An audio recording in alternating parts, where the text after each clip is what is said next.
years ago we bought this boat, and a big chunk of that time we have spent getting it ready to continue sailing the world. Today we're sharing all the things that we've done right and all the things that we've done wrong in the process of getting this boat ready to sail across oceans and sail around the world.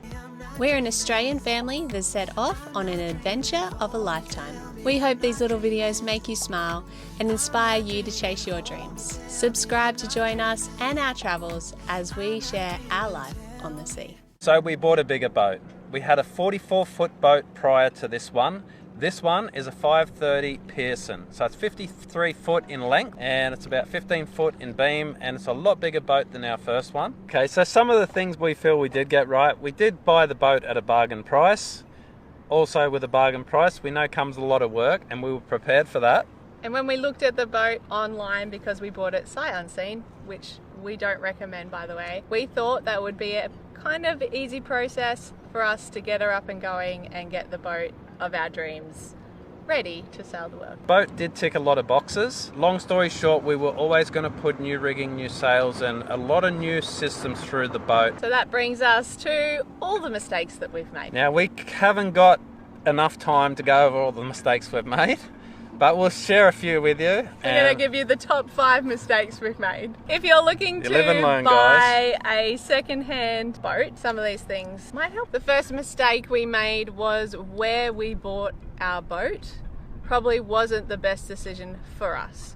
We bought our boat in San Diego, California, and we are Australian. We didn't really take into account that if it took longer than 3 months, which was our visa, to get the boat ready to leave, that would be a problem. We could have had another visa in place. It was just the time factor for us to get the proper B. This is a mistake within a mistake. We didn't get the proper B2 visa that we needed to come to the States because it was a time thing. It was going to take us 12 months to get that visa, and we brought the boat by sight unseen.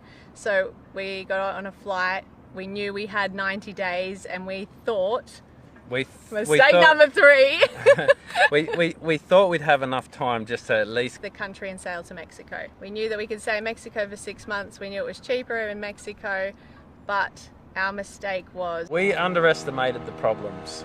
We were aware there were going to be a lot of problems, but the amount of problems, the list just went on and on. And when we knew there was going to be a lot of problems, well, we did what you shouldn't do, and that's buy a boat unseen without a survey. So obviously the price reflected our moves around going down that path, but that's why. Mistake number, I'm not sure what we're up to, but another mistake we underestimated. We underestimated a lot of things, but we underestimated the price of things that it was going to cost to fix. And that probably comes under the whole location as well, because we're an Australian, we have Australian dollars, and then we came over to the States where it is US dollars, and it is a lot more expensive. You just don't get as much bang for your buck. So that was a expensive lesson to make.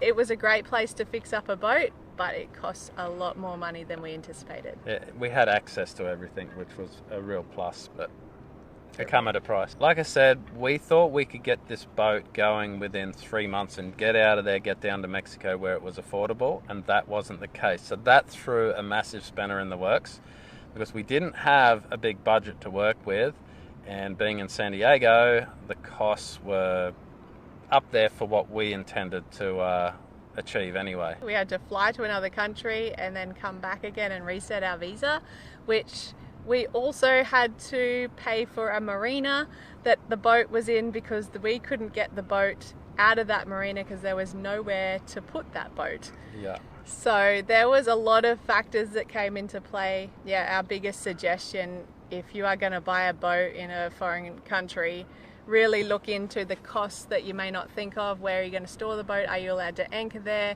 How long can your boat be there? If it's in a marina, can it stay in that berth? How much is the marina? There's a lot of things. Have a plan B, C, Yeah. D, E and F. Yeah, there's a lot of things that we really didn't factor in, and I think we just got excited about the boat that we found. It was a dream boat, it was a reasonable price, and we thought we'd put some money into it and we'd have our boat, we'd be on our way. little did we know there was a lot of lessons to be learned along the way as well. And lastly, not our final mistake, and there's many, many more, but the only other one we're going to address today is don't buy a boat off a dead guy. There's no such thing as a handover when you do that. It made things very challenging, especially for Lee. Things were broken, when things were just didn't make any sense. There was no one to call to ask what he'd done. So the only help we had was some notes in a notebook that some of the things made sense and some things really didn't add up. So we're not sure what happened leading up to his death, but he was in the process of doing this boat up, but a lot of things were oddly done. Yeah. So after all of those things, all the suggestions that we have for you guys, we also have some tips on how to save money, because we did up our boat and we got our boat going on a budget, and these are some of the ways. The biggest money saver for us and buying a boat was DIY. Doing everything yourself will save you thousands and thousands of dollars. Not only is it just installing things that you buy yourself, but fixing everything that's broken. We've never had anybody come onto the boat and paid them to fix anything. And obviously you have to have some skills for that. Lee is very talented, and we've lived on a boat.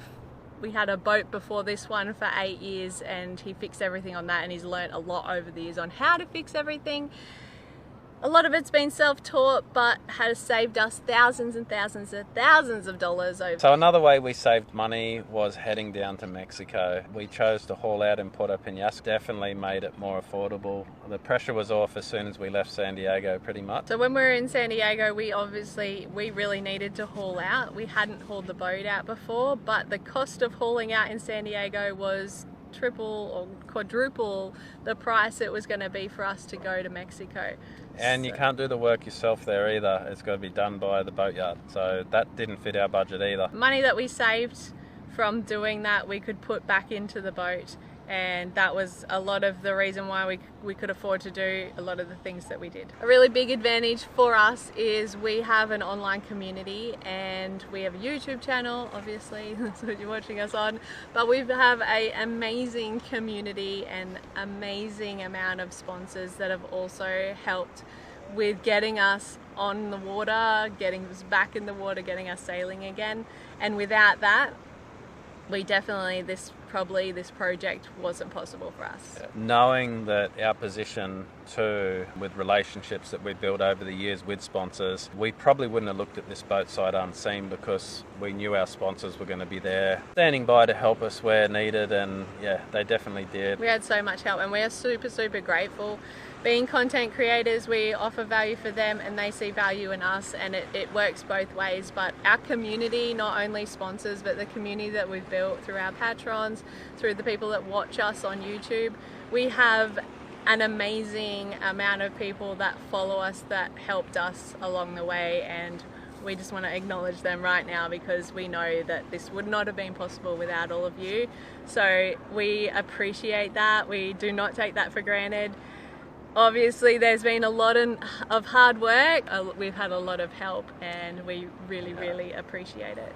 I'd say it goes hand in hand. The two things that we've had, hard work and community, that's been probably the two key items for us. Without our community it wouldn't have been possible, and obviously without some hard work we wouldn't be floating here. We just wanted to jump on, give some insight about, I know a lot of people see people buying boats and they buy an old cheap boat, and you think that get it going and that the project's going to be easy and cheap. And sometimes even we owned a boat before this one and it was a fixer-upper, but we still underestimated, and we underestimated the time and a lot of things, as you can see by this video. But we wanted to put this out to, hopefully it's helpful for somebody. Maybe you'll think of some of the things that we made mistakes on and not do those, or not to do. With what we've learnt and what not to do and to do. Thanks for joining us. We appreciate you being here. If you haven't already subscribed and you like watching our videos, then press the subscribe button, and we'll see you next week. Alright, leave any questions or messages below on anything else you'd like to know about. Bye. Bye. Today I knew it was. Dude. Guys, Woo!